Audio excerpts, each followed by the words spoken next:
You won't believe the absolute nightmare my family went through when a power-hungry HOA Karen decided that my disabled son's wheelchair was a threat. Before we dive into today's story, make sure to hit the like button and subscribe so we can keep bringing you incredible stories like this one. In the peaceful, well-manicured streets of Oak Ridge Estates, a suburban neighborhood known for its picturesque homes and overly strict Homeowners Association, HOA, lived Lisa Reynolds and her 10-year-old son, Jacob. Life had not been easy for them, but they had built a home filled with love and resilience. Jacob had been born with cerebral palsy, which meant he relied on a wheelchair for mobility. Despite his challenges, he was a bright, joyful child who loved nature, video games, and watching other kids play at the park. Lisa, a single mother, had fought hard to ensure he had as normal a childhood as possible. She had installed a small wheelchair ramp in front of their home, a necessary accommodation, but one that had drawn the ire of one particular resident, Karen Holloway, the self-appointed enforcer of the HOA's every rule, real or imagined. Karen was infamous in the neighborhood. She wasn't the president of the HOA, nor did she hold any real authority, but that never stopped her from policing every lawn, mailbox, and minor aesthetic detail she deemed unacceptable. Her face was a familiar and unwelcome sight on doorbell cameras, her neatly typed complaint letters appearing like clockwork whenever a neighbor's grass grew an inch too high. She had a reputation for harassing residents over trivial matters, but her hostility toward Lisa and Jacob seemed personal. The ramp, which allowed Jacob to access his own home, had triggered a crusade from Karen, who insisted it was an eyesore and lowered property values. She had sent multiple complaint letters, even though Lisa had already checked with city regulations and confirmed the ramp was perfectly legal. When Lisa ignored the letters, Karen escalated to passive-aggressive comments whenever she saw them outside, muttering about special treatment and ruining the look of the neighborhood. Lisa had done her best to avoid conflict, brushing off Karen's remarks and keeping to herself. But Karen's obsession with their family had only grown. It started with nasty notes left on their door, then escalated to reports filed with the HOA, none of which held any weight. Lisa suspected Karen had even taken photos of their house to send to the board in an attempt to force them to remove the ramp. Still, Lisa never imagined just how far Karen was willing to go to prove her misguided point. It was a crisp autumn afternoon when the unthinkable happened. Lisa and Jacob were heading to the neighborhood park, a place Jacob loved despite the limited accessibility.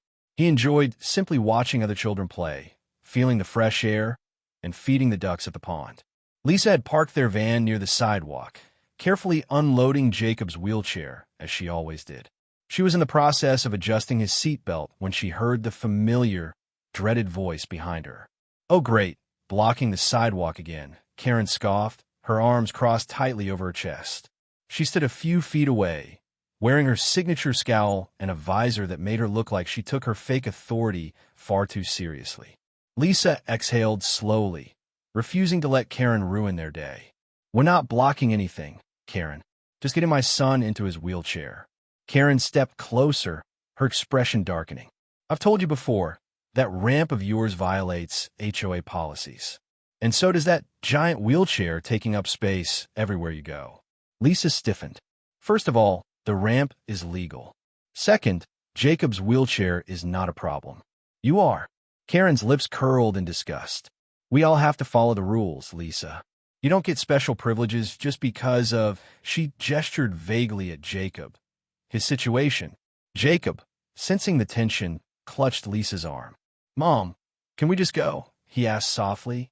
Lisa forced a calm smile, her heart pounding with frustration. "Yes, baby, we're going." But Karen wasn't done. "You need to start considering the rest of us who actually care about this neighborhood.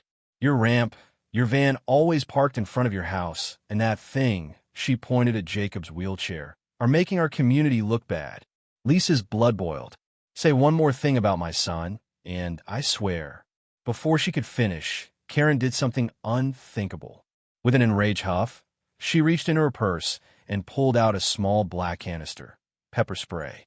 The world seemed to move in slow motion.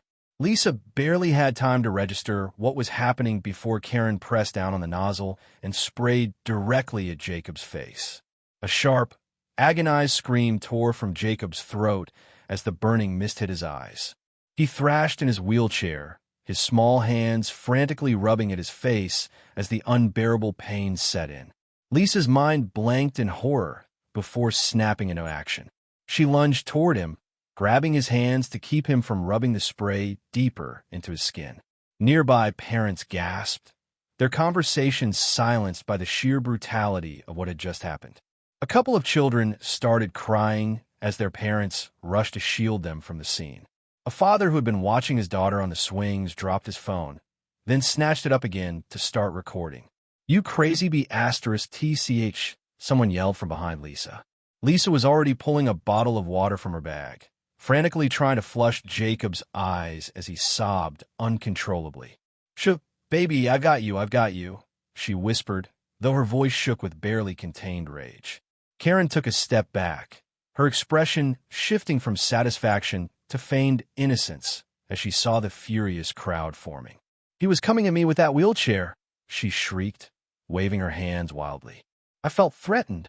Lisa's head snapped up, her face twisted in fury. "He's a child. A disabled child," she screamed. Karen's excuses weren't working. Several parents had already dialed 911. A woman in yoga pants was filming everything, her face pale with shock. A man, possibly a veteran based on his demeanor, stepped in front of Karen, shaking his head. "You're not going anywhere, lady." Jacob's cries turned into gasping sobs as the water barely eased the searing pain. Lisa's hands trembled as she tried to comfort him, but the sheer injustice of what had just happened filled her with a rage she had never known before. This wasn't just a petty feud anymore. This was assault, and Lisa was going to make sure Karen paid for it. The world around Lisa blurred as she clutched her son, his cries slicing through her like knives. Jacob was still gasping for air, his little hands desperately rubbing at his burning face as Lisa tried to flush his eyes with the last of the water from her bottle. But it wasn't enough. His face was red, his body shaking, and his breathing was erratic, panic mixing with the sheer, agonizing pain of the pepper spray.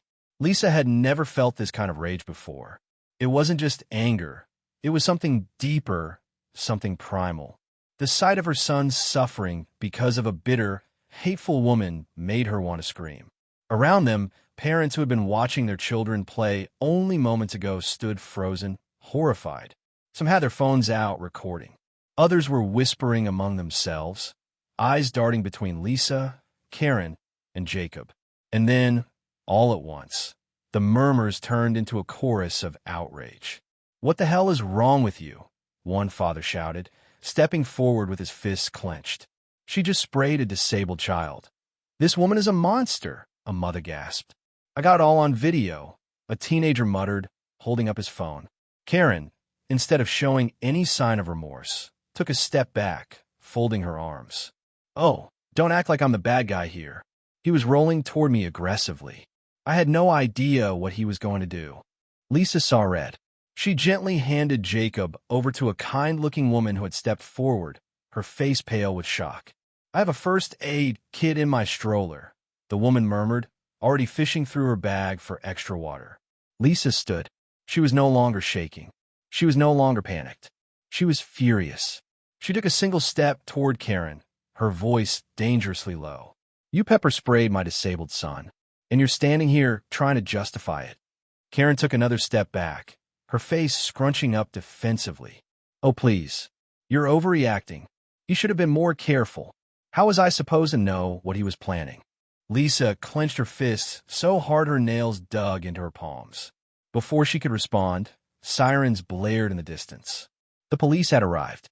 2 officers stepped out of their patrol car, scanning the scene quickly. Their eyes immediately landed on Jacob, sobbing in the arms of the kind woman, his face red and wet as she tried to soothe him. Their gazes then shifted to Lisa, to the furious crowd, and finally to Karen, who was standing stiffly, arms crossed, as if she had done nothing wrong. One officer, a middle-aged man with graying hair, walked toward Lisa first, His voice was calm but firm. Can someone tell me what happened here? Lisa barely managed to contain the raw fury in her voice as she pointed at Karen. That woman pepper-sprayed my 10-year-old disabled son in the face. For no reason. We were just getting out of our van, and she attacked him. Karen gasped dramatically, as if she were the victim. That's a lie. I was defending myself. That wheelchair was rolling toward me. I thought she was trying to hit me with it. A scoff rippled through the crowd. Mike, the father who had been recording everything, stepped forward. Officer, I got the whole thing on video. And trust me, it's exactly what the mom said. Karen here just lost her damn mind. The younger officer, a woman with sharp eyes, turned to Karen. Ma'am, do you have pepper spray on you? Karen hesitated for a split second before shoving the canister deeper into her pocket. Too late. The officer had already seen it. Ma'am, I'm going to need you to step aside, the officer said, her tone leaving no room for argument. Karen's face went pale. What? This is ridiculous. What about them? She flailed her arms at Lisa and the crowd. They're threatening me. The first officer ignored her and turned back to Lisa. His voice softened. We need to get your son medical attention immediately. Did anyone call an ambulance? I did, the kind woman holding Jacob said. They should be here any minute. Lisa knelt beside Jacob again, brushing damp curls from his forehead. Baby, the ambulance is coming, okay? They're going to help you. Jacob whimpered, his face still scrunched in pain. It hurts, Mommy. Lisa swallowed back the lump in her throat. I know, sweetheart. I know. The ambulance arrived moments later, its red and blue lights flashing across the stunned faces of the bystanders. 2 paramedics stepped out, assessing the situation quickly before hurrying over to Jacob. They worked swiftly, flushing his eyes with a saline solution and checking his vitals. One paramedic, a woman with a gentle voice, turned to Lisa. He'll be okay, but we should take him to the hospital just to make sure there's no permanent damage. Lisa nodded. I'm coming with him. Meanwhile, the officers were still dealing with Karen, who had quickly realized she was in deep trouble. You can't arrest me, she screeched as the younger officer pulled out a pair of handcuffs. I did nothing wrong. The officer didn't even blink. Ma'am, you pepper-sprayed a child. A disabled child. That's assault. Lisa, still crouched next to Jacob, lifted her head. I want to press charges. Karen's head snapped toward her. What? Lisa's eyes were ice. You assaulted my son. You think I'm just going to let you walk away? The younger officer nodded. We'll be arresting Ms. Holloway for assault, and you can follow up at the station later to give a full statement. Karen let out an ear-piercing shriek as the officer grabbed her wrist and snapped the cuffs around them. You people can't do this to me. I'm on the HOA board. Not anymore, someone muttered from the crowd. A mother whispered, she's finally getting what she deserves. As the officers escorted Karen toward their patrol car, the crowd erupted into whispers. Some people clapped quietly. Others recorded her humiliating walk of shame. Mike grinned. Guess the HOA won't be sending you any more complaint letters, Lisa. Lisa didn't respond. She had more important things to focus on. She climbed into the ambulance, settling beside Jacob as the doors closed behind them. Jacob, still sniffling, reached out for her hand. Lisa took it, squeezing gently. It's okay, baby. We're going to be okay. And for the first time in a long time, she truly believed it. The hospital smelled sterile, like antiseptic and 2 clean floors. Lisa sat beside Jacob's bed, her fingers running gently through his curls as he finally rested, exhaustion overcoming the trauma of the evening. His breathing had evened out, but his face was still puffy and red from the pepper spray. Every time she looked at him, a fresh wave of rage surged through her. Lisa had never imagined something like this would happen. Sure, she had dealt with Karen's passive-aggressive behavior before. Pointed comments about their van taking up too much space, snide remarks about how much of an eyesore medical equipment was in their yard, but never outright violence. That was a whole new level. A knock on the hospital door pulled her from her thoughts. She turned to see Officer Rodriguez, the younger officer from earlier, stepping inside, a folder in her hands. Mrs. Carter, I just wanted to check in on Jacob before we go over some details. Lisa glanced at her son, then back at the officer. He's resting now. The doctor said there's no permanent damage, but it was close. Her voice wavered for just a second. He's still in pain. Rodriguez's expression softened. I'm really sorry this happened to him. To both of you. She took a deep breath and flipped open the folder. So, here's where we are. Karen Holloway has been arrested and is currently being charged with assault on a minor, use of a chemical agent against a child, and reckless endangerment. Lisa exhaled, feeling a small measure of relief. Good. Rodriguez nodded. Since the attack was caught on multiple videos and there are plenty of witnesses, the DA's office is planning to move forward aggressively. They've already offered you the chance to file for a restraining order against her. Lisa didn't even have to think about it. Absolutely. I don't want her anywhere near my son ever again. Rodriguez jotted something down. Understood. Now, given the nature of the assault and the fact that Jacob is disabled, Karen could be looking at serious jail time, potentially up to 3 years. She might also face a civil lawsuit if you choose to pursue one. Lisa hadn't even considered that yet, but now that Rodriguez mentioned it, the idea settled heavily in her mind. Why shouldn't she sue? It wasn't about money. It was about making sure Karen faced the consequences of her cruelty. As if reading her thoughts, Rodriguez added, I know this is a lot to take in, and you don't have to make any decisions tonight. Just focus on Jacob. We'll handle the legal side of things. Lisa nodded, swallowing the lump in her throat. Thank you. Rodriguez hesitated. There's one more thing. About the HOA. Lisa tensed. What about them? Rodriguez sighed. It seems Karen has been using her position to harass multiple residents for years, especially families with disabled children or elderly relatives. Lisa's hands clenched into fists. She wasn't surprised. She's been issuing unofficial fines, fabricating violations, and even trying to push families out of the neighborhood. Rodriguez continued. But until now, no one had enough proof to formally challenge her. Your case is changing that. Lisa shook her head in disgust. That woman is evil. Rodriguez gave her a sympathetic look. I just wanted you to know, there's a strong possibility that once this gets out, the HOA might try to distance themselves from her. There's already talk of an emergency meeting to remove her from a board. Lisa let out a humorless laugh. Good. They let her get away with this for too long. The next few days were a whirlwind. Lisa barely had time to breathe between caring for Jacob and dealing with the legal process. The videos of the attack had gone viral, not just in their neighborhood, but online as well. The footage of Karen pepper spraying a disabled child was so shocking that it made headlines. Social media exploded with outrage.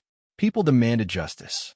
Parents in their own community, many of whom had been too afraid to speak out before, started sharing their own horror stories about Karen's reign of terror in the HOA. She fined me $500 because my autistic son played too loudly in our backyard, one mother wrote. She tried to get my elderly father's wheelchair ramp removed because it was ugly, another resident posted. Lisa was flooded with messages, some from parents in her neighborhood, some from complete strangers sending support. The overwhelming public reaction put immense pressure on the HOA, forcing them to hold an emergency meeting. Lisa wasn't invited, but she didn't need to be. The residents made their voices heard loud and clear. Karen was removed from the board effective immediately, and an internal investigation was launched into the HOA's discriminatory policies. There was even talk of dissolving the HOA entirely, something many families supported. Lisa finally allowed herself to breathe a little easier. But one final battle remained. A month later, Lisa sat in a courtroom, Jacob by her side, as Karen was formally charged. She looked different now, no longer the arrogant, self-righteous tyrant she had been. She was pale, her usual sneer replaced by something closer to fear. She had tried to get the charges dropped, arguing that she had acted in self-defense. But with the damning video evidence, multiple witnesses, and the public outcry, the judge wasn't having it. When the sentence was read, 2 years in prison, followed by 3 years of probation and mandatory anger management courses, Karen collapsed in her chair. Lisa felt no pity. Jacob, now fully recovered, squeezed his mother's hand. She's going to jail? He whispered. Lisa nodded, looking at him with a soft smile. Yeah, baby, she is. Jacob thought about that for a moment, then grinned. Good. Lisa laughed, pressing a kiss to his forehead. Yeah, good. As they left the courthouse, Lisa felt lighter than she had in months. The nightmare was over. Karen was gone, the HOA was being restructured, and Jacob was safe. For the first time in a long time, she could look at their neighborhood and see it not as a battlefield, but as a place where they could finally live in peace. And as she held Jacob's hand, she knew they had one, not just for themselves, but for every family Karen had ever tried to hurt. Justice had been served.